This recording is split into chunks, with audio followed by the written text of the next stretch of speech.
Hello and welcome to the program The Person Behind the Mask. This program unveils people behind victorious ventures, outstanding achievements, and people with triumphant initiatives to share with us their experiences, hurdles, and success stories. I'm your host, Aisha Musa Auyo from Neptune Prime TV. Before we commence on the program, let's go on a short break. You'd get to meet my guest right after the break. Do stay with us.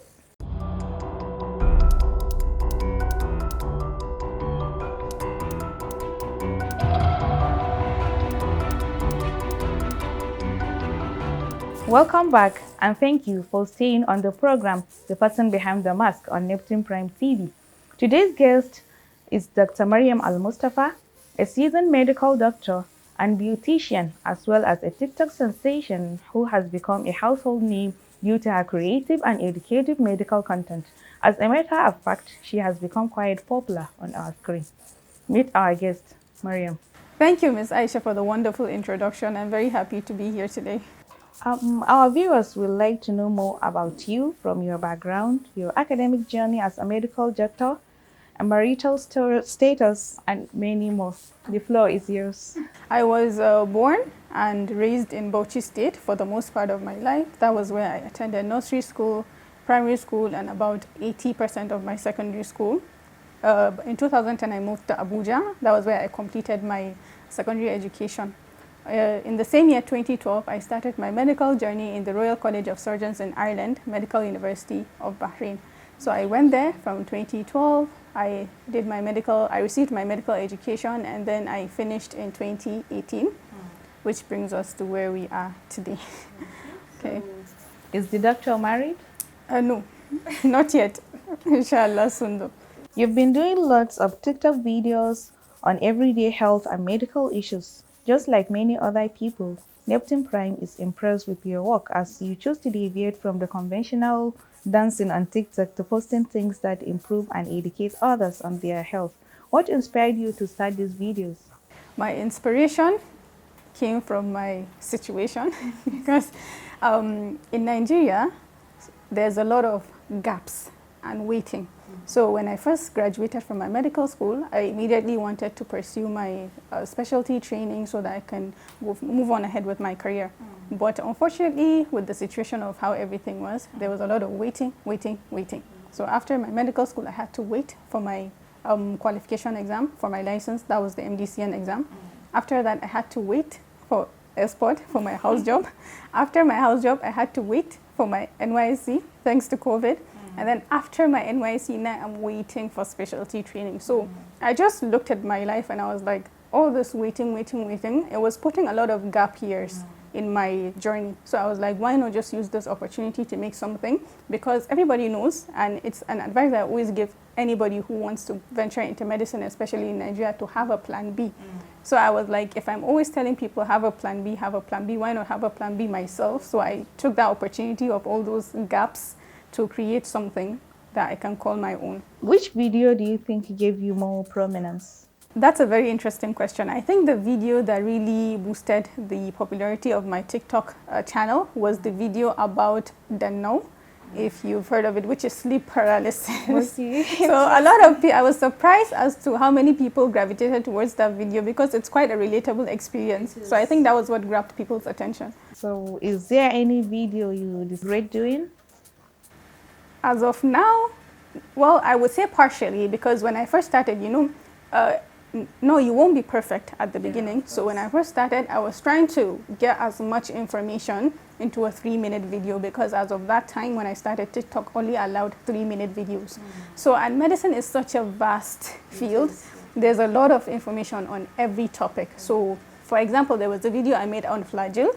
When I made that video, I put in a lot of information, but it wasn't enough. For example, I was limiting the action of the flagell into just being an antibiotic. And then after the video, I was like, oh, I should have just mentioned that it was an antimicrobial. That's great. What is like being a social media celebrity, and how do you handle bullies and negative comments and all those DMs? Well, I wouldn't call myself a celebrity. Maybe a known figure, probably. I would go more with that terminology. And then in regards to bullies, I could go on and on. Of Like, course. people are so mean online. Suspected. We are. People are so mean online, especially when they're hiding behind a fake profile. Yes. They'll just come and say everything. So when I first started, I was taking every criticism seriously. But then I was like, I cannot continue on like this forever, even for my own mental health. I cannot go on like. So I think, like, being in the public eye, you learn to just take what matters to you. Opinions of people you respect. If you do not respect somebody, if you don't even know somebody, I don't think what they say should hold any weight with you. You should, like, what they think about you should not be any of your business, as long as there's no truth behind it. Because no matter how you are, no matter what you do, no matter how correct you are, somebody will always find something negative to say. So let's go for a short break and we'll be right back.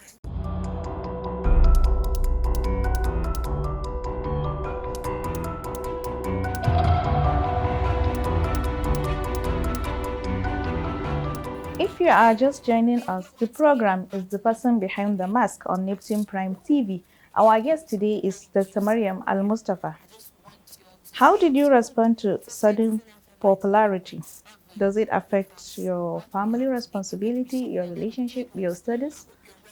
Well, I don't think it affected it that much, because the popularity is majorly online, and it only hits you when you go online. So I try to keep a healthy relationship with my social media. Sometimes when things get overwhelming, like, I try to take maybe 48 hours mental health break. I do that. Yes, I feel like it's very important So not you to can lose go yourself. offline for more Yes. than 24 No, hours? well, not offline, but I can limit myself. For example, if I get many DMs, I'll just go online and I won't answer them. I'll just do what I have to do, because sometimes there's something in particular I'm looking to, or a message I want to send. So I'm very goal oriented. So when I enter, I do what I need to do and I leave as soon as possible. So I feel like that creates a healthy balance, and it prevents you from being overwhelmed by the process. And then I'm an introvert. Everybody who knows me knows that I'm an introvert. Like, people find it hard to believe when I say that I'm an It is introvert, hard because to I believe. talk a lot. You do. Yes. So, well, usually, if I get actually uncomfortable when people recognize me outside of social media. So I try to. There was a time I started wearing masks. Like, I didn't want I've to be seen recognized. one video of you wearing masks. You went to the hospital, I think, with your sister. Okay. No, that was actually on her part. I had nothing to do with that.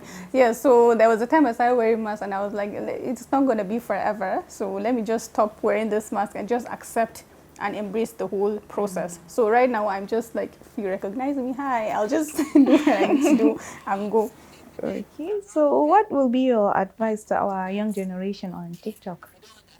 For me, I feel like it's very, very important to build something that you can be proud of. Okay, it doesn't have to be like a school related or anything. Just don't go and make a fool of yourself on social media.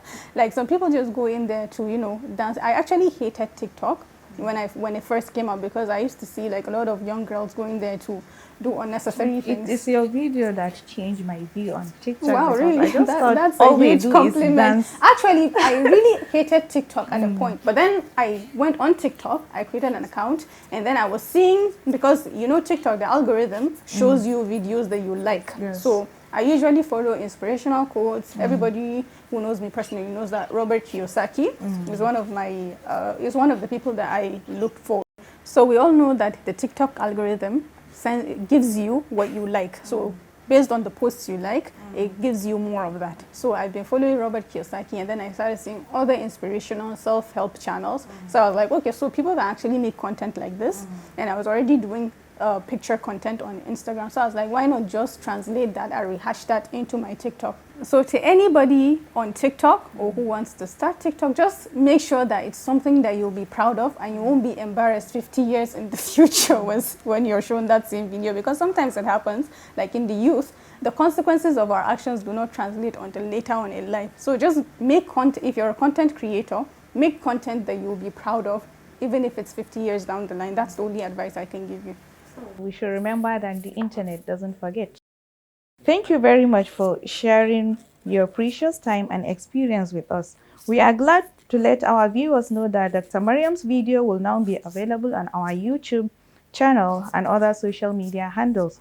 That's much we can go on the program. On behalf of the entire production crew, I'm your host, Aisha Musa Auyo on Neptune Prime TV.